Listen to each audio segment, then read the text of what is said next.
This is SCP Radio Network coming to you live from Skylab Studios. Up next is Latinas Rising.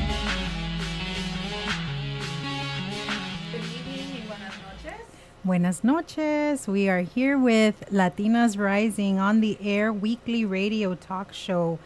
And we are here with Tasha, Sol, and we are missing one of our co-hosts, Edna.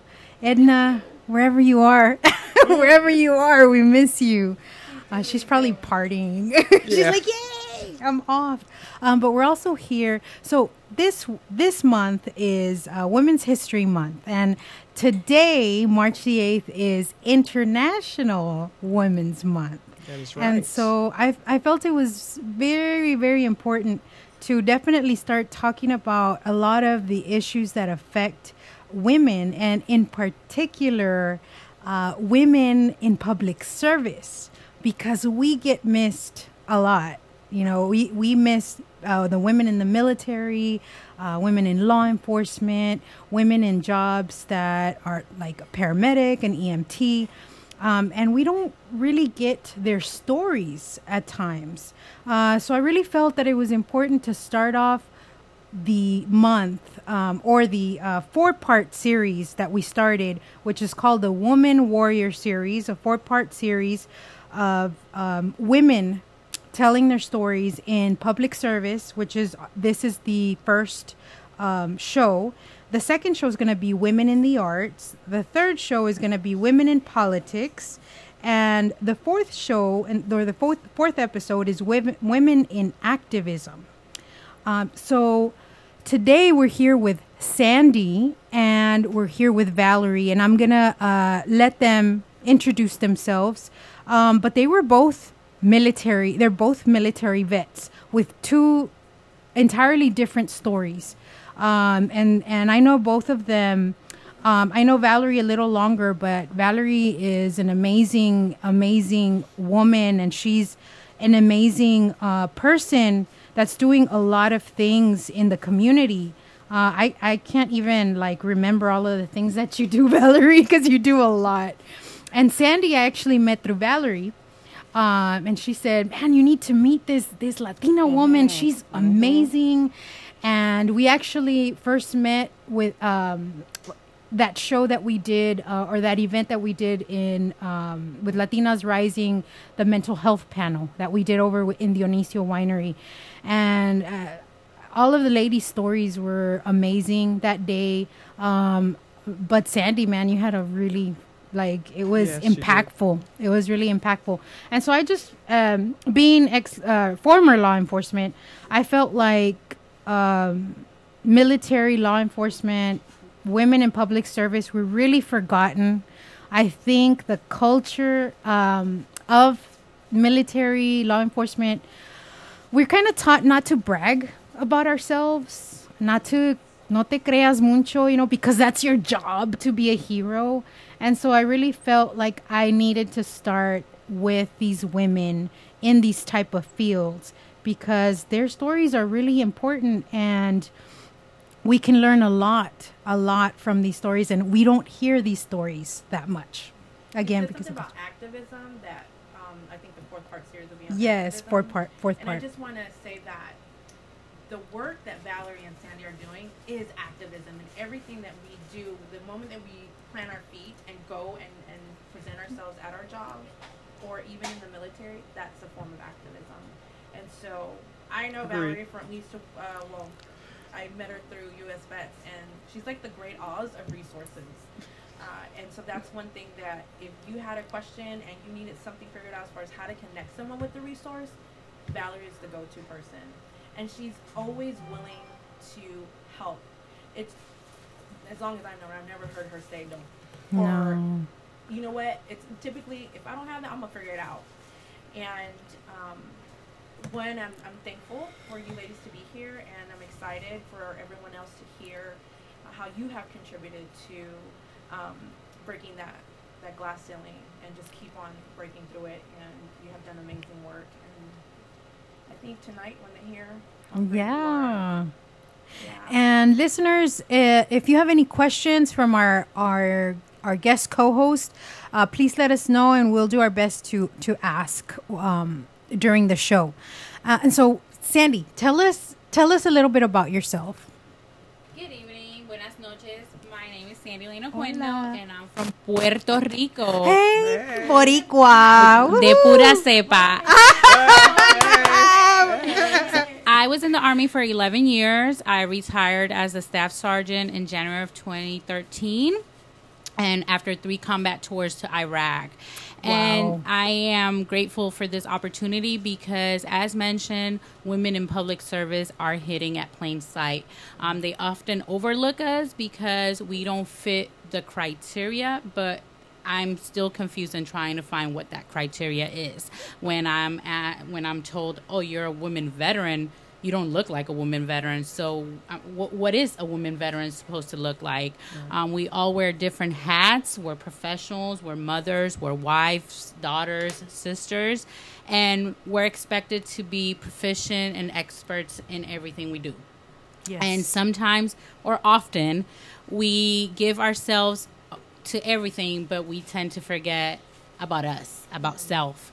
And it's hard because everyone expects us to be that strong woman. But you were in the military. You're supposed to have it all figured out. But there's sometimes that we need that pat in the back. Absolutely. So coming together, I think it's very empowering, especially with everything going on in society today. We all need to work together and make our voices heard. Fantastic. And Miss Valerie, who are you? Oof, I got to follow that. My name is Valerie James. I hail from Jersey City, New Jersey. Wow. East Coast girl. I did a 10-year stint in the military with 2 tours. I just got out, I think, in 2011 and found myself in this wonderful city of Texas. I get what Sandy was saying. I relate to we drain ourselves for other people, and we fill them, and then we're left with huge voids of who we're supposed to be. And it gets you, in my case, it actually got me very sick emotionally. And part of when Tasha's very nice introduction of me, I appreciate that. That's just me getting better and appreciating where I am in life and trying to give back for those who helped me. So. Well, welcome, ladies. We are honored for you guys to be here. And this is all about you guys and your experiences. And we all want to know, and we all are here to listen and to learn from you guys. So one of the things that I wrote down, that Sandy, you said that you went to combat 3 tours. Yes. How was that? How was that, just in general? But how was that on your personal life? So it was taking a toll on my personal life, and I didn't notice it until after I came back from my 3rd one. I used to brag to my family that I had the power of, it was like an on and off switch, that I could say, oh, I'm in Iraq today, I'm home tomorrow, I'm grateful that the man above brought me back with life. I don't want to talk about what happened over there. And shutting down was actually hurting me, and I was becoming very angry. So it was affecting my relationship with my family, with my better half, who's also an Army veteran, even with my children. Often my children told me that I was scary, that I would go from 0 to 100 immediately, and I was compared to Cruella de Vil. Wow. How soon after returning from your tour did that start to display itself? So, like I mentioned, it was my 3rd one because all my deployments were back to back. So I deployed 06, 07, 07, 08, 2009, 2010. So I didn't have time to kind of show any emotions, and I was on battle mode at all times. But when I got back from my 3rd deployment, that's where I came out pregnant of my youngest child, and kind of like the hormones and everything started kicking in, and I started showing some red flags, with a joke here and there, like, would you ever hurt yourself? No, why would I do that? I love myself too much. Would you ever hurt someone? Why would I do that? Why would I go to prison for somebody else? But I would sure drive them insane so they could commit suicide. At the time, I thought it was a joke. But they took it serious. I did 2 years of counseling, anger management, and they noticed that there was I had road rage. I would go, like I mentioned previously, from 0 to 100, and they started treating me. And then it got worse when I was supposed to go to Afghanistan. It was supposed to be my 4th deployment, and I started having some guilt. Like, oh, I just had this baby and I have to leave her. She's only months. And it just started going through my mind, like, but this is what I've done. I've had my kids. I haven't been a good mother. And it was taking a toll on me because I was feeling like a failure. I was very successful in the Army. I was getting everything I wanted in my career. I was getting promotions. I had a wonderful military career, but when I would look at my mother figure, I was a complete failure.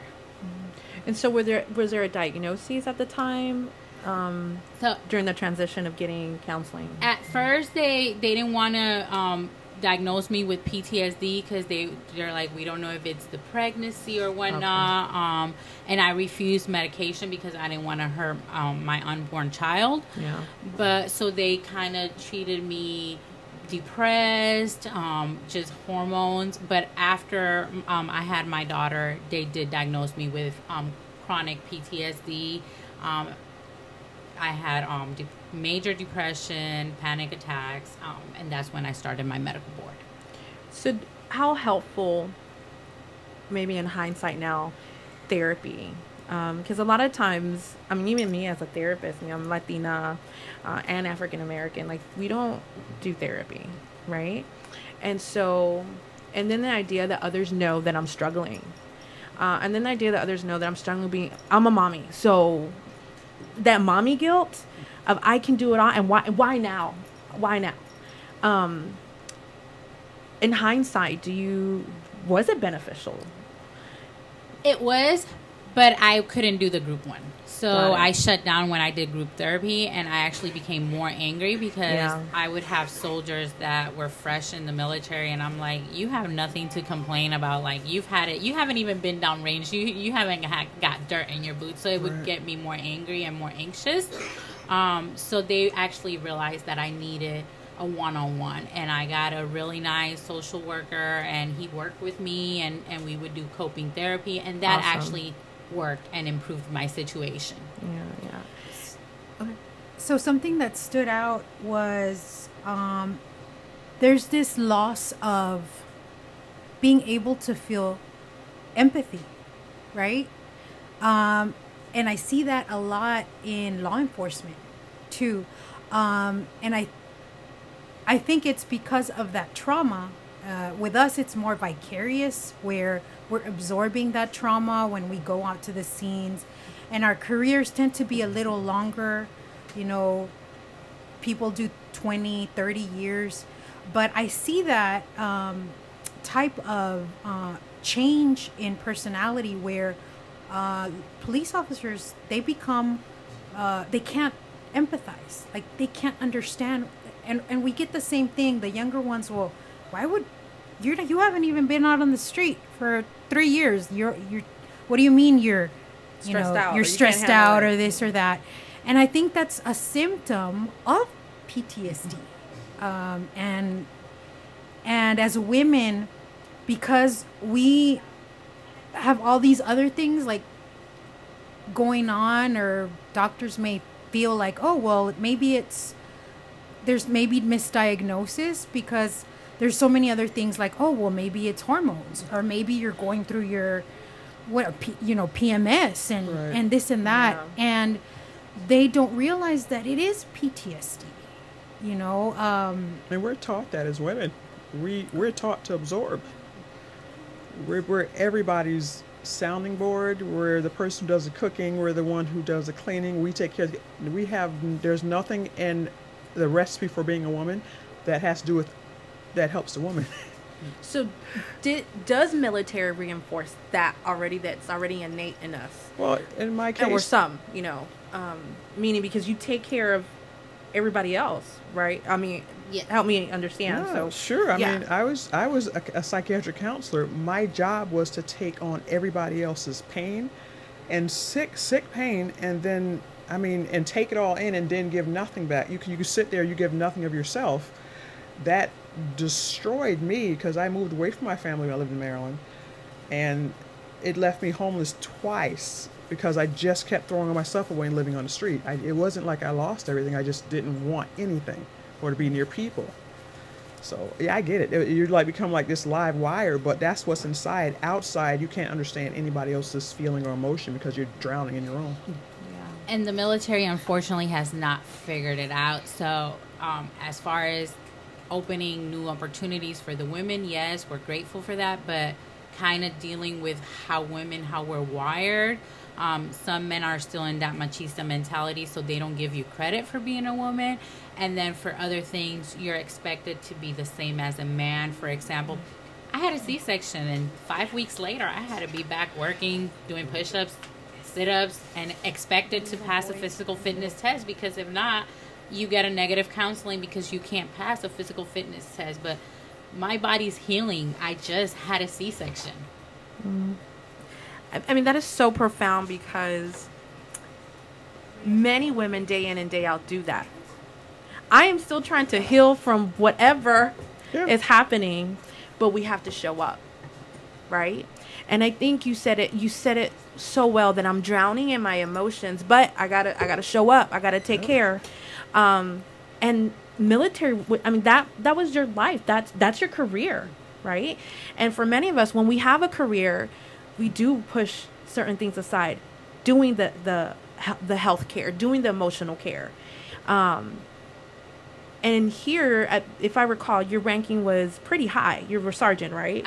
I retired as a staff sergeant, yes. So how do you show up and say, oh, I just had a C-section, not today, right? Especially in the position that you're in. You can't.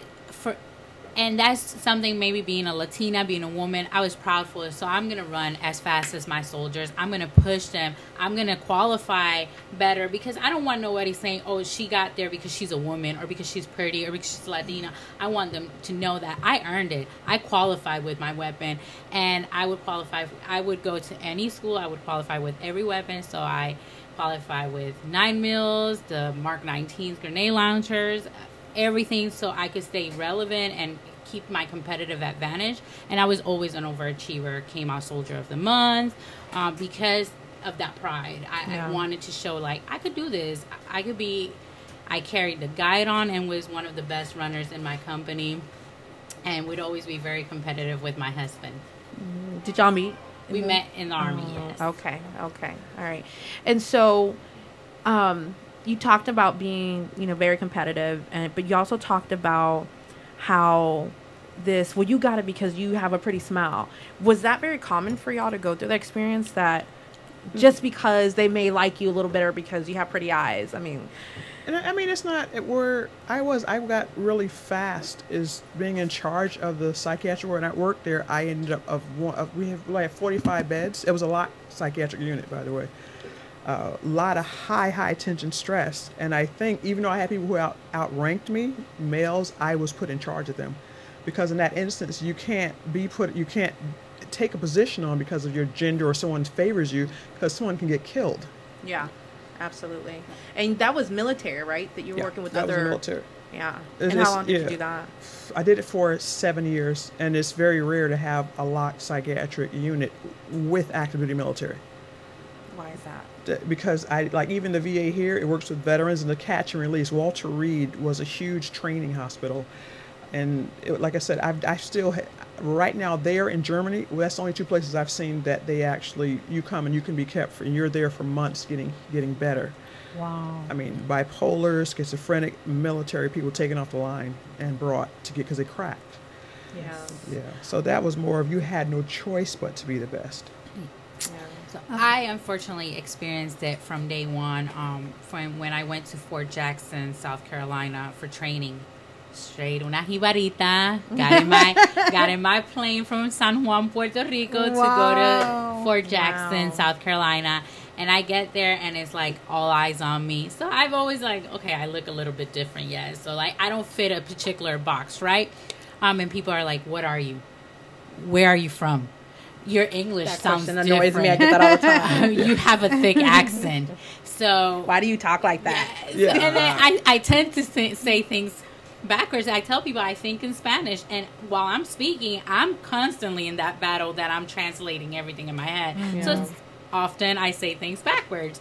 And they would look at me and kind of laugh and chuckle. But towards the end of my training, I had a drill sergeant that approached me on graduation day, and he said, we all had money on you that you were going to be trouble.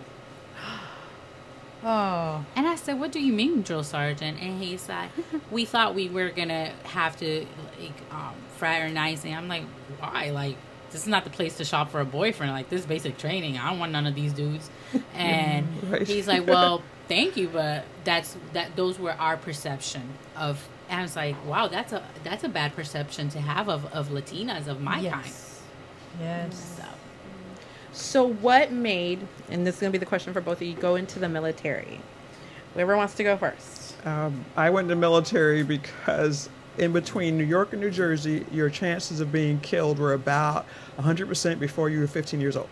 Wow. I have siblings that have died there.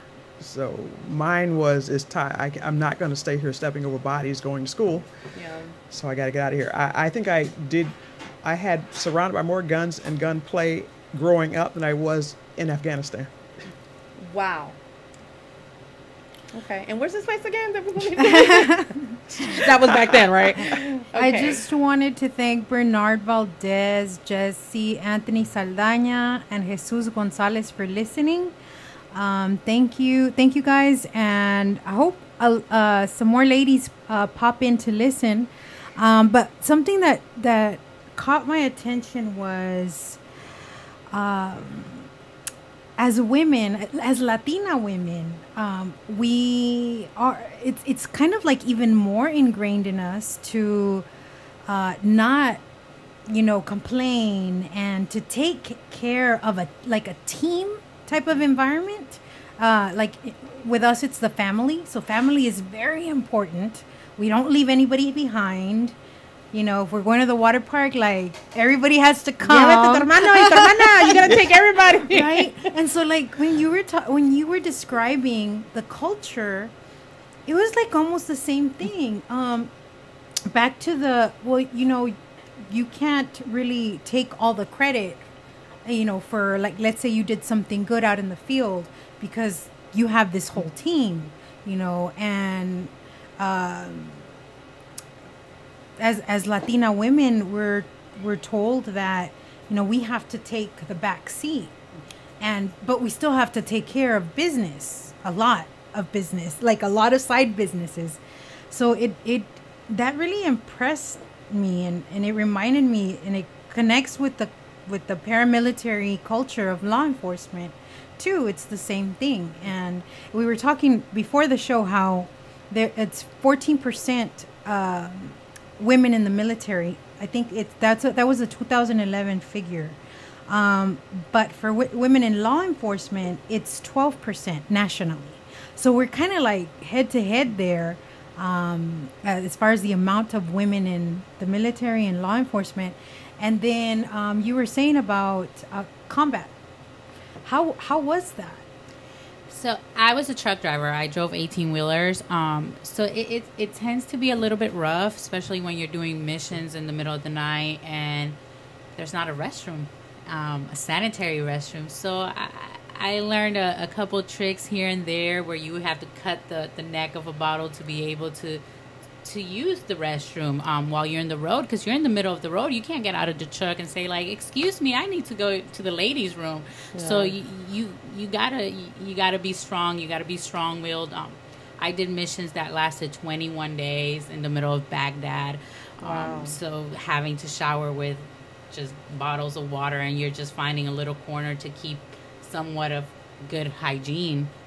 So it's strong, and it's cultural shocking, and that's kind of pushed me more, because that was one of the reasons why I joined the military, was for that empowerment, for that independent, because being a Latina, my mom was domestic, and I didn't want to be a domestic. I wanted to change that.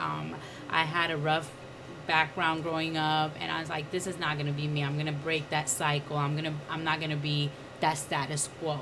And that empowered me joining the military. And in a way, I love my country, Puerto Rico, but I'm very patriotic also. And it was my way of saying thank you, U.S., for everything that you've done for Puerto Rico, because I know that without the U.S., we couldn't make it. Yeah. Even in the midst of battlefield, we're resourceful. She said, I had to cut the bottle, right? Yeah. Wow. And so women were very resourceful. Yeah. When it comes down to it, we're going to figure it out. And Valerie is all the resources, right? Yeah. But also, what I wanted to ask, like, okay, so you talked about hygiene, but what if that's the time of the month? Then, how did you all handle that? So now I'm feeling like, oh my God, I'm taking it for granted, because I'm like, I have a restroom to go to, and I have my wipes, and so that's wipes are best friends, right, for everyone. But you have to look for. I would use the depot shot, so I wouldn't have a time of the month. But you have to be resourceful. You just have to stay with your hygiene and kind of take like birdie baths, what I call them. So you just have to reinvent yourself. A really cool way to do it, I don't know if you did it, is you take your helmet, and the helmet becomes birdie bath, water and soap in the helmet. Just right there. Wow. Right there. It's fantastic. Oh my God. I'm so sorry, y'all. I've been taking a whole lot of things for granted. I'm like, I take my time in the shower. I don't think I've ever had the most birdie bath was growing up, and I thought it was fun taking a shower outside when I was visiting my abuelita, like in el patio. Oh yeah, but we're talking about extreme, extreme conditions. Yeah. And I don't think that's sustainable, but it's almost like in those organizations or in that culture, you're forced to believe that this is sustainable. This is sustainable, and even when you get out, you need to be ultra competitive, ultra strong, and ultra this. But it's the same thing in law enforcement. When you were telling me about, you wanted to qualify, like, I feel like my 12-year career was that. That's why it went so fast. It was like, I want to do this, and I want to do that, and I want to be the best. But in reality, like, we don't get taught in that culture that self-care and self-awareness. And you're still taking care of people, because now that I look back at my career, I was like, I didn't have my children, but I had my squad, and I had my second deployment. We did gun trucks, and I was the lead vehicle. So I had a driver and a gunner, and I took care of them. I'm like, we're going to do this for 15 months. We're going to burn ourselves out. So I would like, okay, my gunner today, we all knew everybody's job, because you don't know when I'm here. You don't know life is short. So they knew how to do my job, and we would take turns. I'm like, I would be the gunner one time. I would be the driver, and we grew to be a family, but they were younger than me. And when I say younger than me, I was 22 at the time. So they were, but I was already a sergeant. I remember I was doing it 22. So I'm here growing up. I'm 22, fresh, my second tour to Iraq. So I'm taking care of my soldiers because they had not been deployed. And I'm making sure they're calling home. I'm making sure they're not depressed. So, and we still have to take that role of like that motherly role. You did take that role. Yeah. You took that motherly role. You never shut it off, right? And so that self-care component is what, sorry about that. That self-care, even when we're aware that I need to do it, we don't give ourselves permission. Well, I mean, we can't, because the world pushes us. And in my case, it did actually, the lives depended on it. I mean, I felt bad when I was off one day and came back and someone had hung themselves on the unit I worked. And you can't help thinking, what would that have happened if I'd been there? Yeah. Being in I guess it doesn't matter what environment we're in, but it's like being in a room where you're burning like a fire so fast, you don't realize there's no more oxygen because you push and push and push. And we crash when we stop, because that's when we realize we can't breathe. We have not been able to breathe for years, and you realize it exactly when you get out, and it stops. That's what it is. You haven't been breathing. Correct. For many years.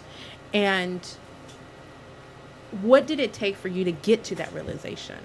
It took getting out of the military, throwing everything I had in the garbage 2 times, living on the streets, and finally having someone able to help me, which happened when I was the last time I went to the VA.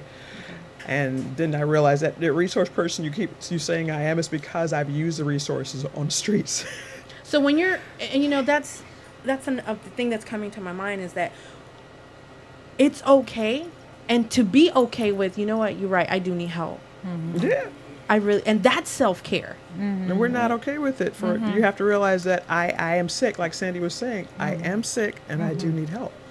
And that's very difficult to ask for that. I think that's like super tough, especially in those environments, in that male-dominated environment, because our males are socialized very differently than we are, right? Mm-hmm. They're like, yeah, you know, you can do it, you're tough.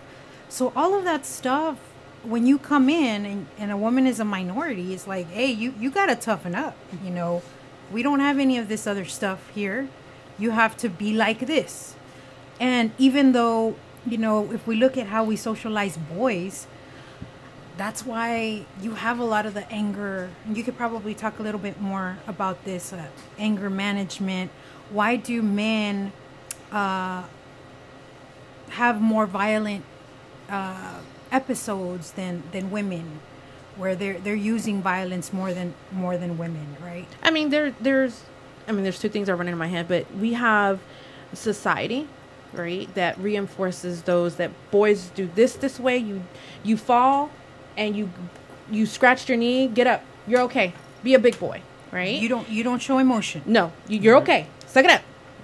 A girl, what do? Oh, mijita, right? Yeah. And oh, your knee, pobrecita. But you know, so like it's okay for us at a certain point for us to be vulnerable and show emotion, but something happens as we get older and we get into certain careers or find our place in the world. It's like that's no longer okay. Right. And you said that B word, vulnerability. Vulnerability is seen as weakness in the military and in paramilitary organizations. Well, I think about just women in like high positions. Like you cannot, True. Oh, I'm cramping today, I can't show up. Yeah. Wait, what? Yeah. Right? And don't cry. And don't cry. And you know, now that you say that, I'm guilty for that, because I became in my efforts to stay that competitive advantage, I became very emotionally numb. So I didn't want female soldiers under me, because I'm like, I can't deal with them. And I look back and I tell my husband, I'm like, I don't know how I didn't ever get an EO complaint, because I would treat my soldiers and push them and tell them, like, don't cry. Just maternity. People that cry, go to maternity, send them to the maternity room. And I was saying things that are degrading women. But that's how emotionally numbed I was, because... But that is a way of survival. Like, let me detach. You know, some people dissociate, right? Yes. And a lot of what you talked about, when I returned, that idea of switching and turning on and off, as long as I don't feel, I'm okay. Right? But that's the things that save us when we're overseas. You can't feel it. The problem comes when you get home after years of living this way, and you don't know how to turn that switch back. Survival mode. Yep. Yeah. And that takes a lot on your brain. And self-preservation.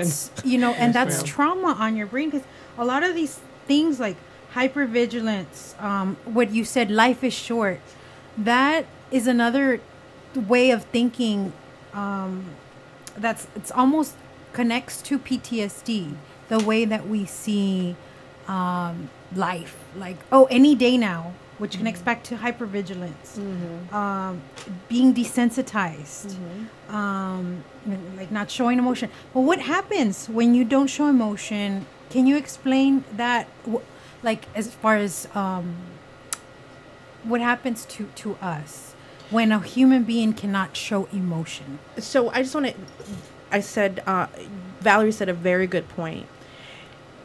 When we detach ourselves, especially when there's in high intensity jobs, especially when you're in combat.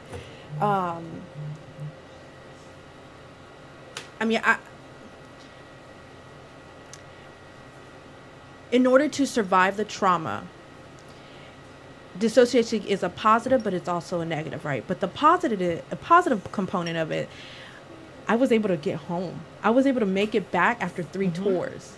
Valerie, 2 tours, right? At that time, you have to be, and I'm going to do a little bit of DBT, give you some feedback. You have to be in rational mind. You can't be in wise mind, and you can't be in emotional mind, because I have to get to point A and to point B.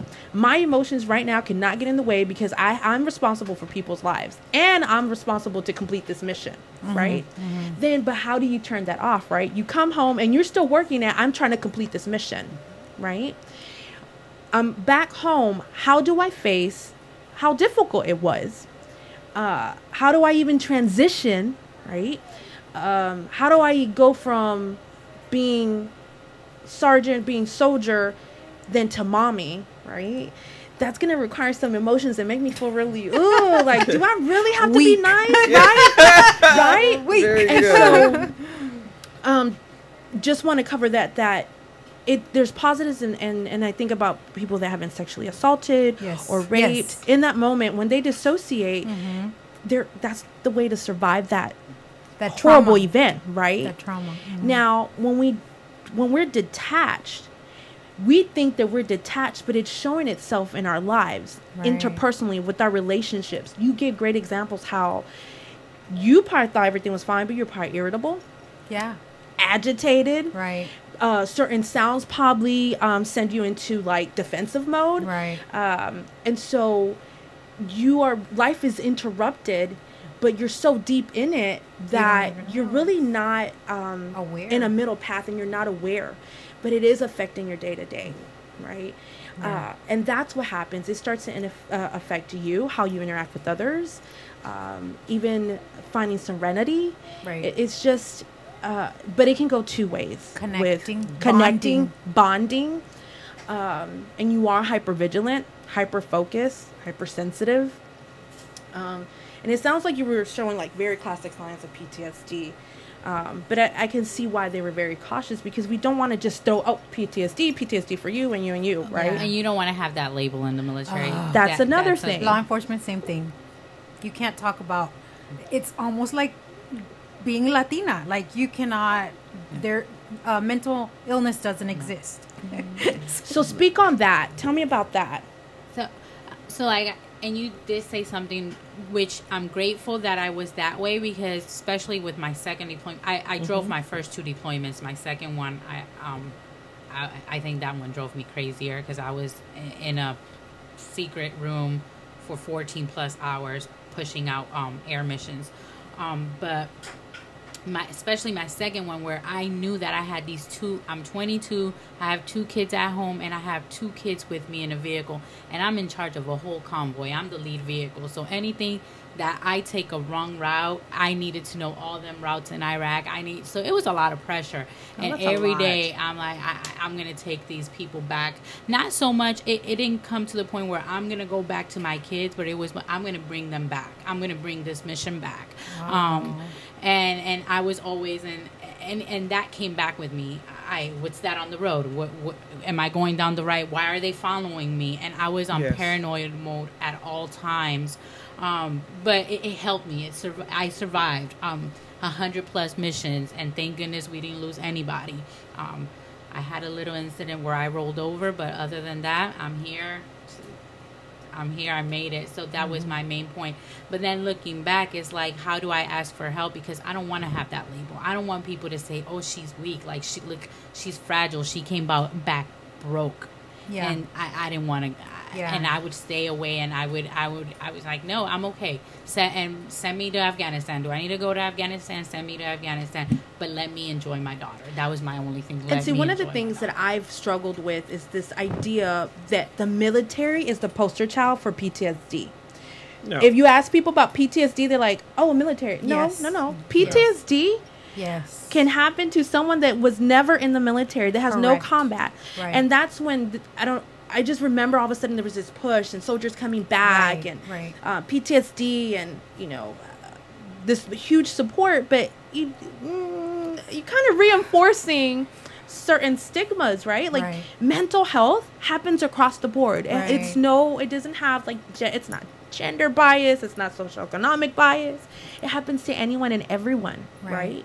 And that's one of the things that has always annoyed me about PTSD. And I can see the concern, like, there's some stigmas in the military and other areas like law enforcement. And before we go to Valerie, that is so true.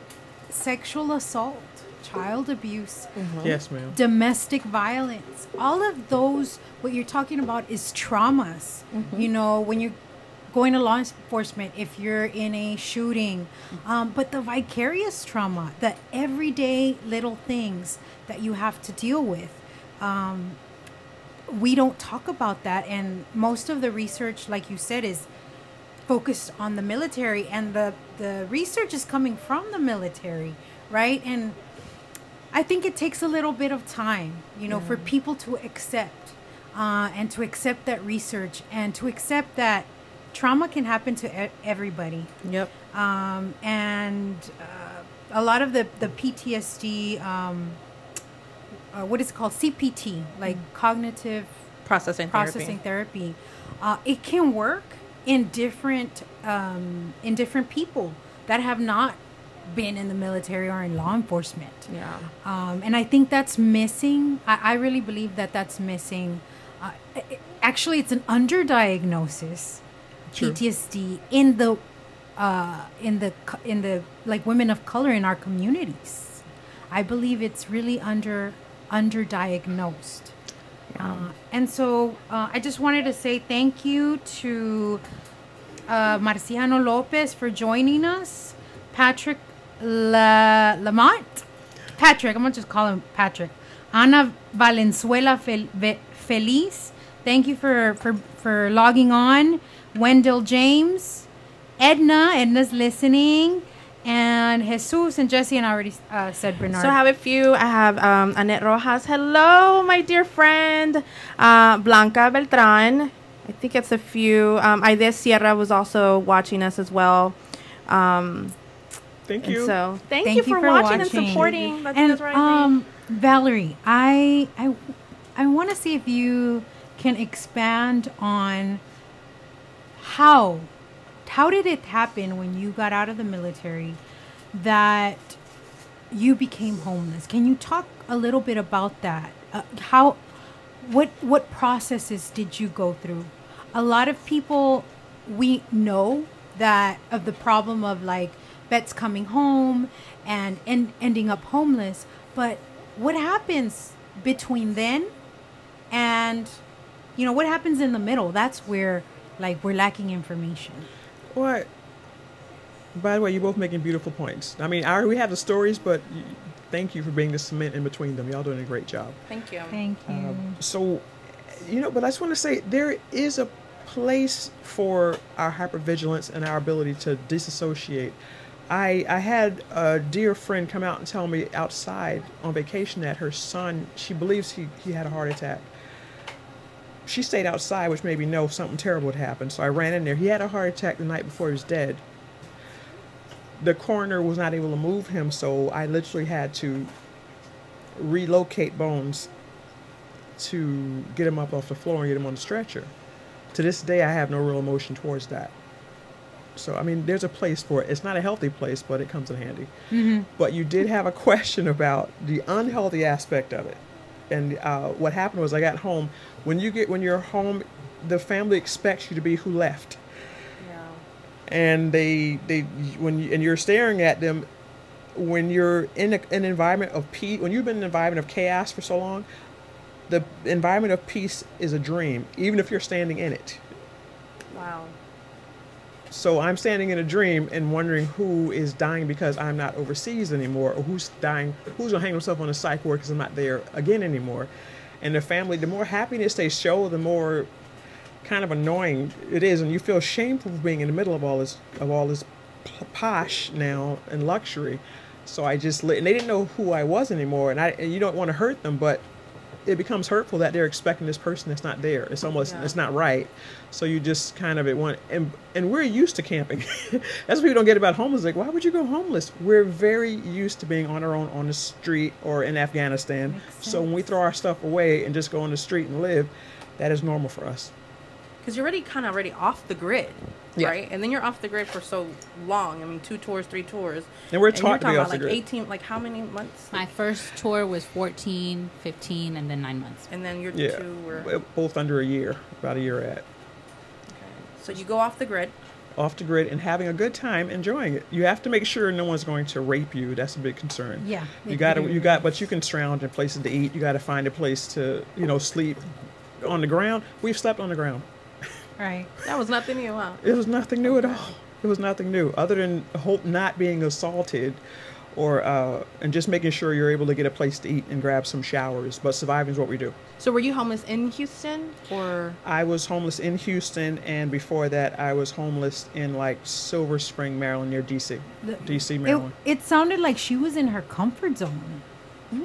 Like, I'm back using these skills, these superhero skills that I developed. I can survive out here. I'm being hyper vigilant because that's the way I was. That's right. that's Checking what I'm your used surroundings, to. your defensive mode. Like, if something go down, I need to do this. I've already planned. Yeah. Wow. And so,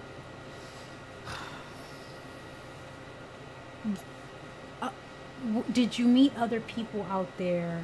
And what not like their whole stories, but was it the same thing that they were going through as well? They just wanted to throw everything away. You meet some interesting people on the street. If I was to write a book, one of them would be Ask a Homeless Person, because Wow. you see the world.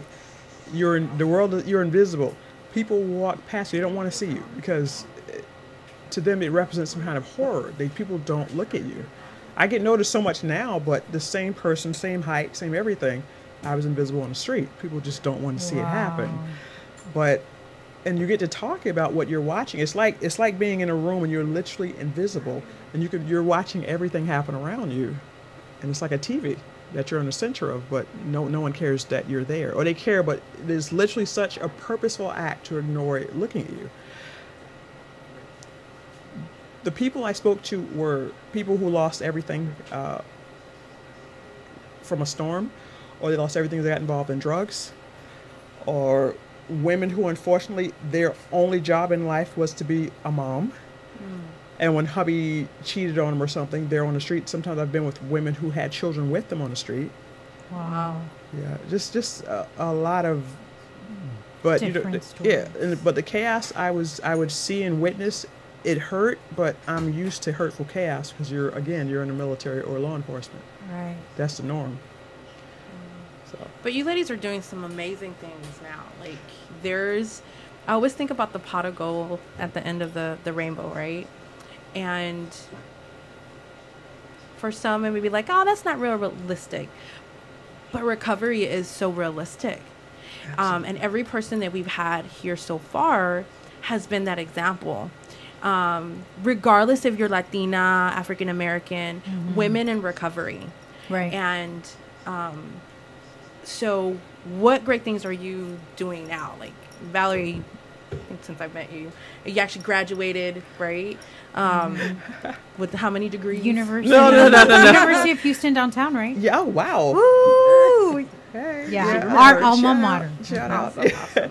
I did get my bachelor's, going for a master's now. Awesome. Bachelor's in psychology, oddly enough. Yeah. Awesome. You did it backwards. Like, I bet you were in class like, excuse me. That's not correct.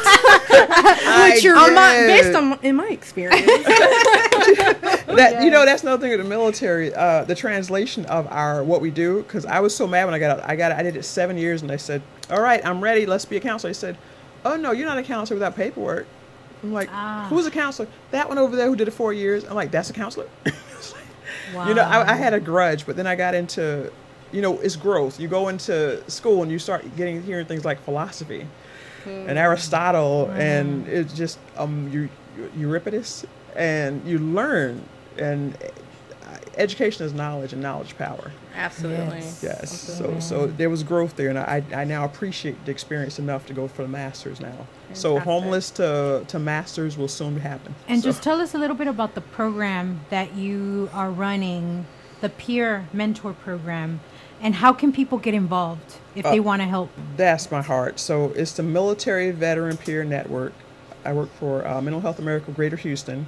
And the Military Veteran Peer Network, I get the joy of teaching peer mentors. And once we do that, we go into prisons and we meet with the incarcerated veterans 60 days before they get out. And we go, what's your biggest fear? They're like, I'm going to be homeless. And we transition them through resources into housing straight from prison. We do a fantastic training called TCO. It's a trauma-affected veteran. And we teach cops 3 days over class. The last day is role playing on how it happens when they come upon veterans suffering from mental illness. That's awesome. Yeah, we do a lot. One of the most amazing is we're the Veteran Treatment Court, which was featured on 60 Minutes, the Harris County one, as a matter of fact. Awesome. We're the peer mentors, and we lose ground, we lose our way a little bit. And instead of going to jail, if we can prove it was due to the crime was due to mental illness, we bring them into Veteran Treatment Court, which can be 2 years or even 6 months, depending on felony or misdemeanor. I've actually sat in Veterans Court, and let me tell you, that camaraderie there is literally, it doesn't matter what military branch you're coming from, the idea that you're a fellow veteran and you're in trouble, we got you, and I got you. I mean, they're very involved with the veterans that come in that are in some dilemma and legal issue. And the judge that sits on the bench, I can't remember his name, but there's Judge Carter of felony. He always wears the tie. Yeah, and Judge Fields of misdemeanor. Both are veterans. Okay. Awesome. When you to see a judge so empathic on the bench, that was a great sight to see. And ideally, it would be great to be that way across the board. But this is a very unique population that deserves it, and they should get that empathic treatment, even through the legal. That right there is informed care, trauma informed care. And I wish to see it work that way into other groups, I agree. Like maybe the juvenile. Just different groups that have different needs. And the peers do work with the military families as well. We do social events, like we have one at Hope Farms that we work, and it's a 7-acre and we built it in the food desert, a 7-acre garden in the middle of the food desert. Oh, that's beautiful. It's amazing. But if you want to get involved, what the peer mentors do, we just kind of leave the world better than we found it. So please, if you want to, call me at 832-212-5255. And our next class is March 30th. I'll get you the link to sign up. And we'll post it on the Latinas Rising page. If you can send me something, and I'll post it up there. Link. And I just wanted to thank SCP Radio. They've been our platform since we started in February. They opened up their home pretty much, and their arms and their knowledge to us without any question. And we really appreciate SCP Radio and everybody that's here, DJ Fluffy, Michael, and Michelle. And so here are our sponsors: Parties for You, Tequila Cazadores, Alberta's Best Bet Bail Bonds, Jaguar Tents and Events. And I also wanted to thank the Gathering of Eagles and Elias Sanchez for being our March sponsor. They are also a veterans group led by a Latino named Elias Sanchez, who is a mechanical engineer that worked at NASA, and they're doing also amazing things. Yes, they are. Check them out at the GOE Facebook. And if you want to get involved in that organization, oh my gosh, they do something like every 2 weeks.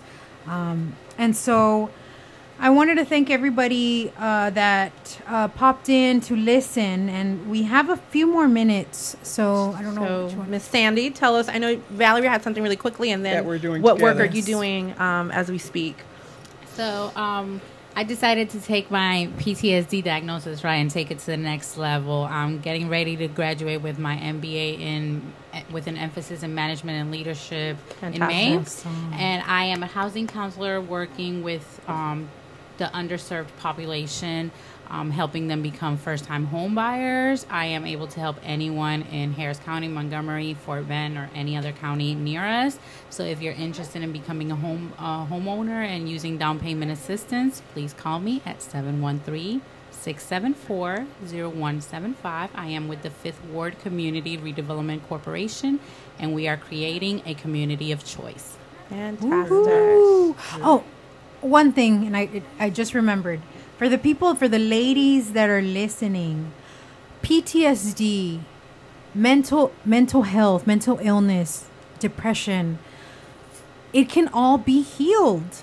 Yes. Please don't forget that. Yes. But you have to do the work. And you have to believe in more than just go pray or estás loca. Una barrida. Yeah, Right? una barrida, you know, bad energy.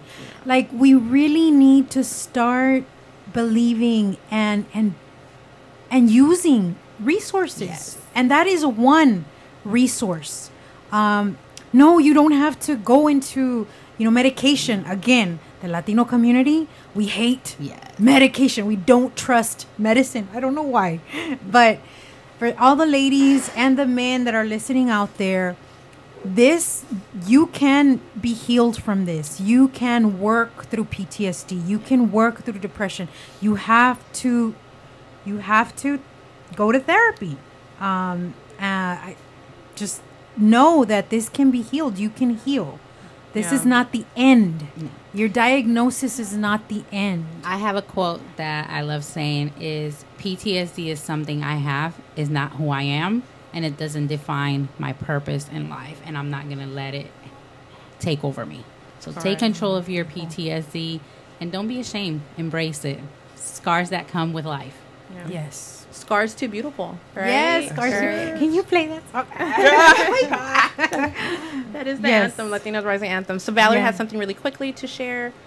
Yeah, so most epic event, Sandy and I are both working on this event as committee members. We'd love to have you two ladies on board. Oh, we're on board. Yes, it will be the 70th anniversary of the Women Veterans Day celebration. Awesome. Texas whipped that into officially last year.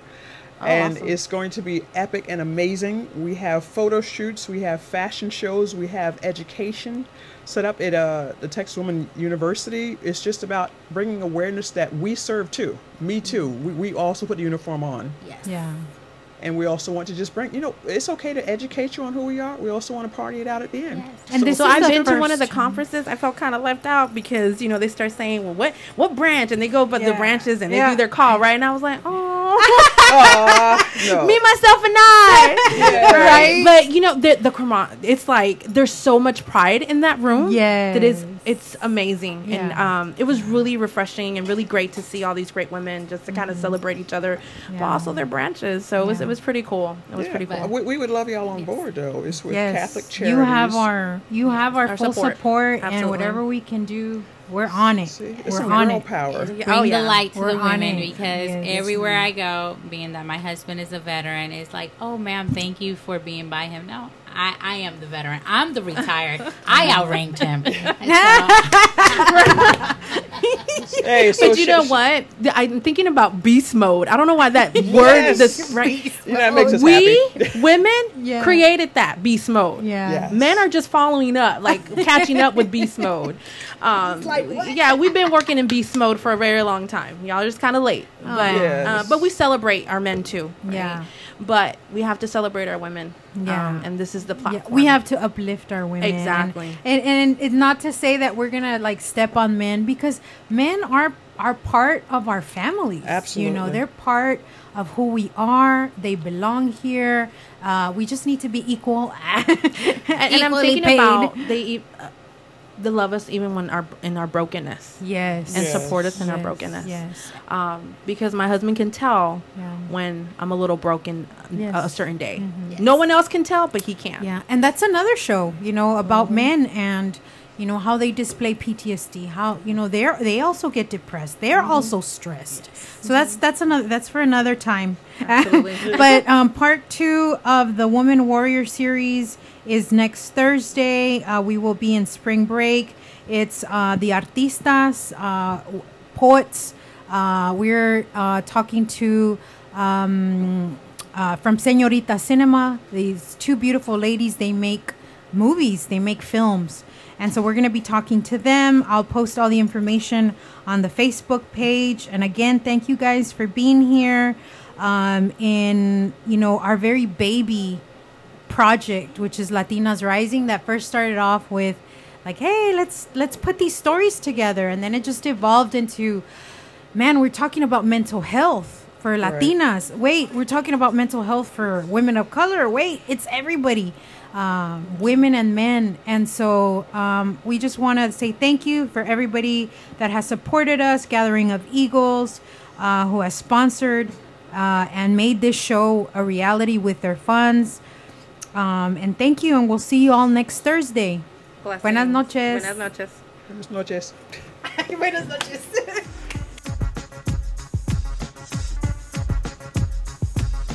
This is your boy, Light Jockey Mike, and I just wanted to thank you for supporting SCP Radio. That's the end of our show, but please be sure to check us out on spacecadetpro.com, where you will be able to watch our videos, find and like all of our social media accounts, and chat with us.